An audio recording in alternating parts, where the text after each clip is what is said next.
back, besties. I have been feeling a general melancholy towards reading lately. I think because since I have so much going on in my personal life and in my work life, I'm kind of not in the mood to read. So I decided, what if I reread some of my past faves? I already know that I like them. Let's just revisit that world, maybe refresh my memory on what's happening in that book, continue on in a series. The thought process here is because I already know that I like these books, it should help me get back into reading. Hopefully that's going to be the case here. A clown. That's clown shit. I have picked out two very specific books for this video, and they're on my shelves right now, and I'm not going to grab them because those books are so heavy. I will say that I'm trying to kill two birds with one stone in this video because my goal for this year is to read at least 12 books that are over 400 pages in order to not make myself scared of reading big books anymore. So the first book that I decided to pick up is 11/23/69. That was so wrong. It's 11/22/63, and this is a Stephen King book. This is a historical fiction book where he wrote about this character. I want to say his name is Jake, who befriends a man at a diner, and that man in the diner has a portal that'll take him back to 1958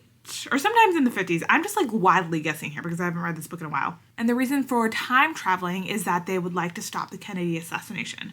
However, the man that he befriends, he is dying of cancer, so he's basically like, Jake, this is my life goal. Can you do this for me? And Jake is like, yep, I'm gonna go ahead and do that. I first read this book, I wanna say back in 2015 or 2016. And back then I was an absolute whore for anything time travel related. I love the Outlander series because it's time travel related. And then there's another book that's on my shelf right now. I think it's called All Our Wrong Todays that is also having some time travel in there. And then I remember in 11/22/63, there is a love story that was so cute, so adorable that I was like falling over myself when I read the book for the first time. And that book is over 800 pages. That one will definitely check the box off on my challenge. But I generally do love this book. It was a 5-star read for me, which is why I want to reread it. And then the second book that I want to read is the first book in the Mistborn series, which is The Final Empire. This is another Brandon Sanderson book. I also read this book probably back in 2015, 2016. I was reading a lot back in those days. This is another 4-star, maybe it was a 5-star. I just remember that I had a hard time putting the magic system together in my brain, as do a lot of people with Brandon Sanderson books. And that one I think is over 600 pages. I just know that it's hella long. And then I want to read a third book, but I'm not sure what that book is going to be quite yet. So let's get started. I think I'm going to probably pick up the Stephen King book first, just because that one's calling my name. I love me some historical fiction. Fun fact about me is that I am a political science major, history minor in college. So I love learning about some history, especially about like the government and stuff like that. So let's get started and I'll check in with you guys once I'm halfway through the book. Okay guys, I have started Mistborn and I just finished the prologue. And so what we have in the prologue is that we meet Kelsier. He is a rebel of some sort and he's visiting what I'm considering like a plantation owned by Lord Trusting, and he owns what you call Ska, so like think of Ska as slaves. And I'm getting the feeling that Lord Trusting is a pretty bad guy, and so he's meeting with some of the Ska saying, you know, new days are ahead, something's gonna happen, things are gonna change. And so he meets two Ska, I think the name is Tepper and Menace, and basically like, you know, we gotta rebel, new days are coming ahead, and they're like, no, we don't want to do that. While Kelsier is there, he steals some food and gives it to the Ska, and Ska's like, well, we gotta eat this because we don't want Lord Trusting to figure out that you stole this food, Kelsier. And I'm thinking that Kelsier is probably like in his 30s is what is mentioned. But while he's there, he hears a girl scream, and then Menace and Tepper are like, oh, that would be Jess. So Lord Trusting, he has some proclivities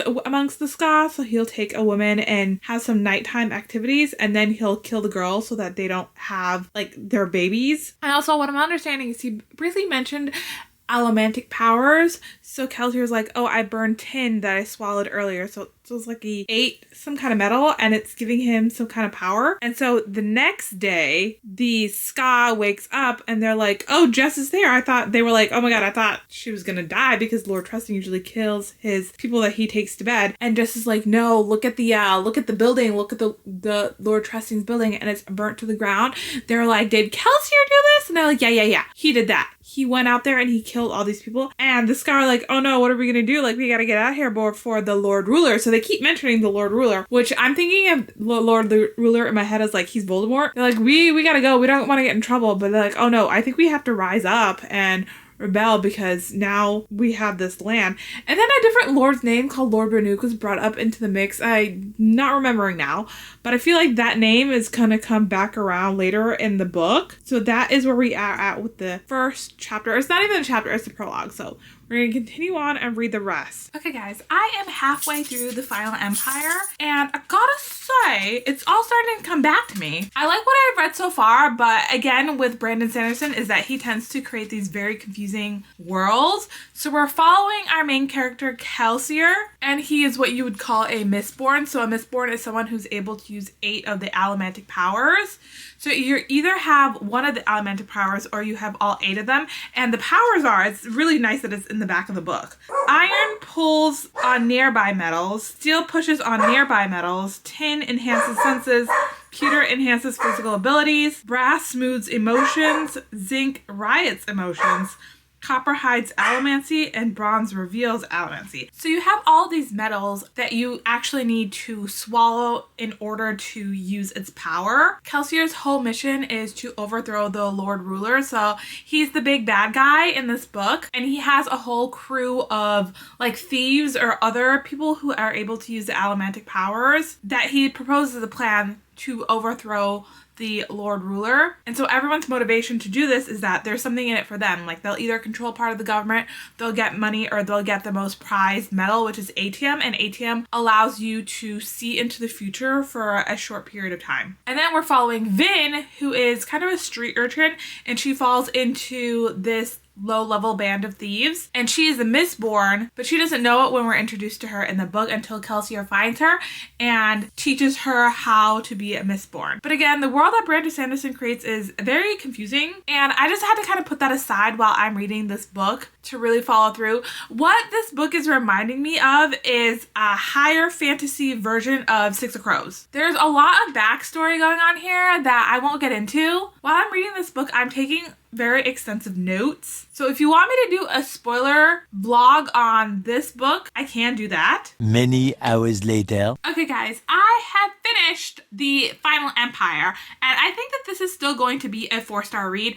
I think Brandon Sanderson went too hard with making this world as complicated as it was, but it was still a story that I enjoyed. I enjoyed getting to know Kel, Ham, Breeze, Vin, Elend, all of them. I will say my girl Vin, she, towards the end of this, made some really dumb decisions that I was literally screaming, like, girl, why would you do that?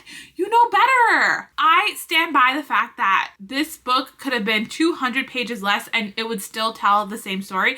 This book is almost 700 pages long, and if he had cut out somewhere between 200 to 250 books, I feel like the storytelling could have been more effective. There was a cliffhanger at the end of this book that I forgot about, which makes me even more excited to pick up the second book in the series, which I will be doing. I'm also going to make it a goal for myself to finish this entire series this year.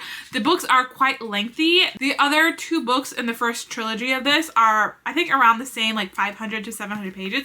And then the rest of the books in the series, I actually bought it. These are the other 4 books in the series, and they are quite shorter than the first 3. And I'm so glad that I own the UK covers of this because the US covers are so fucking ugly. Those need a redo. Mr. Brandon Sanderson, please redo them. Anyways, we're gonna move on to our next reread, and that book is 11/22/63 by Stephen King. I'm not holding it up right now because it's in the other room and I don't want to have to walk all the way over there to get that. That book is over 800 pages long, and when I read it for the first time in 2016, 2017, I remember loving that book. I remember loving the romance, the storytelling, the historical fiction of it, and so I can't wait to dive into that book and hopefully bring back all the feels that I was feeling when I read that book for the first time. Honey, you've got a big storm coming. I will check up with you guys once I am maybe a third or halfway through that book. Good morning, guys. I am halfway through 11/22/63, and I am not loving it. This video is very much turning into a case of never meet your idols. You know what they say, like never meet your idols and you'll never be disappointed. Unfortunately, I am not loving this. Why is this book so fucking long?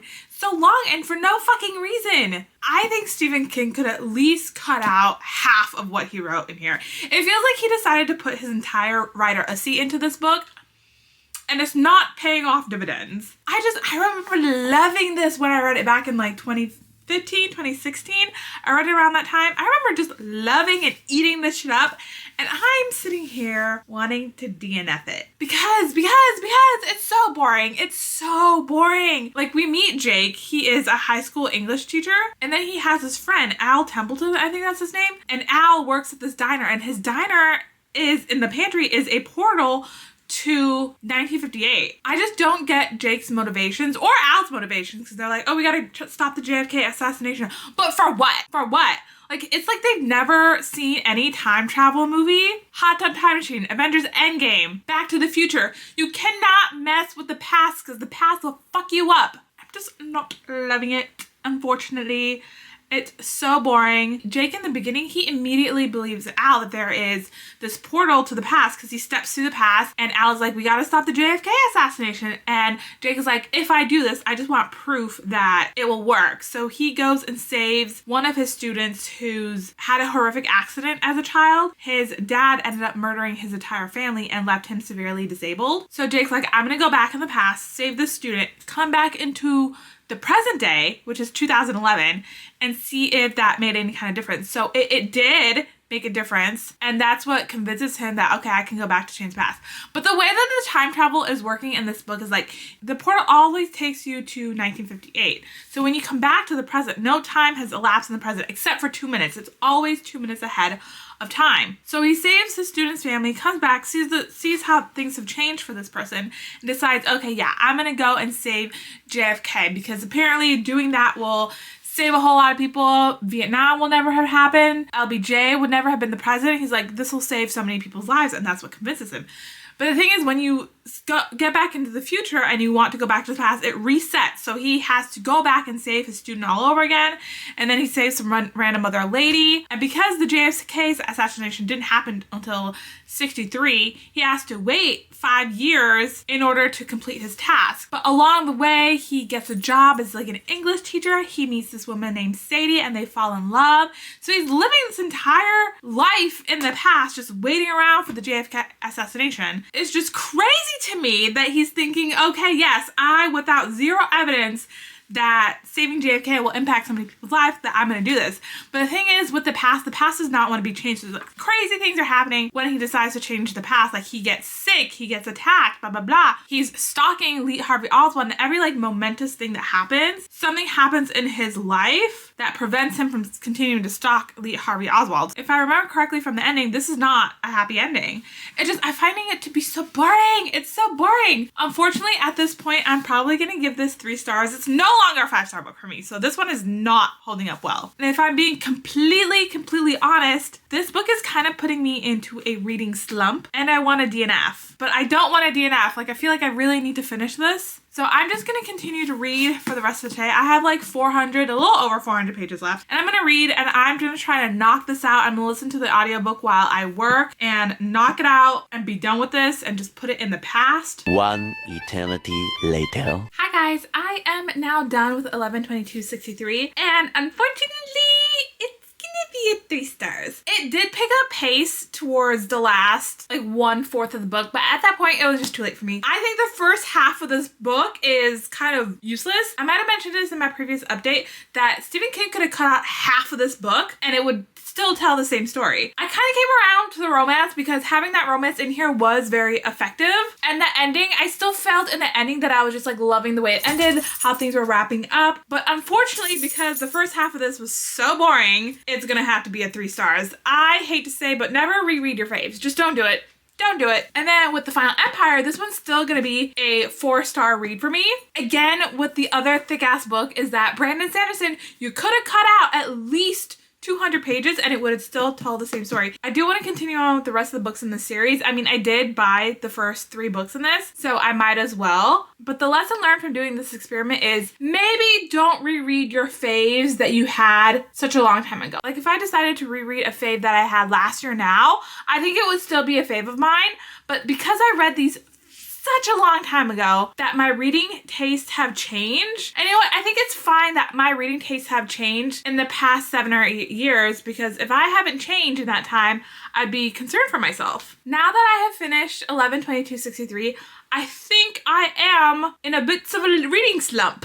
It's been a few days since I finished reading 11/22/63s and I haven't picked up another book since. So if you have any books that you've read that's gotten you out of reading slump, please comment that below because I am in desperate need of it. It feels kind of a bummer to end this vlog in this way, but what can I say? It's just what happened. I'm here to give you the truth. This is what I think about these books. I was going to read a 3rd book and that was going to be Ready Player One by Ernest Cline. And because that book is such a fave of mine, I don't want to ruin it by reading it in this vlog. I don't think I want to go back and read that book because I have such fond memories of reading that book and like rereading it and like loving it that I don't want to ruin it for myself. So we're just going to end the vlog here. I know that it's a bit of a bummer. If you like this video, even though it was a bit negative, please like, please comment below, and please subscribe. And I will see you in another video next week. Bye!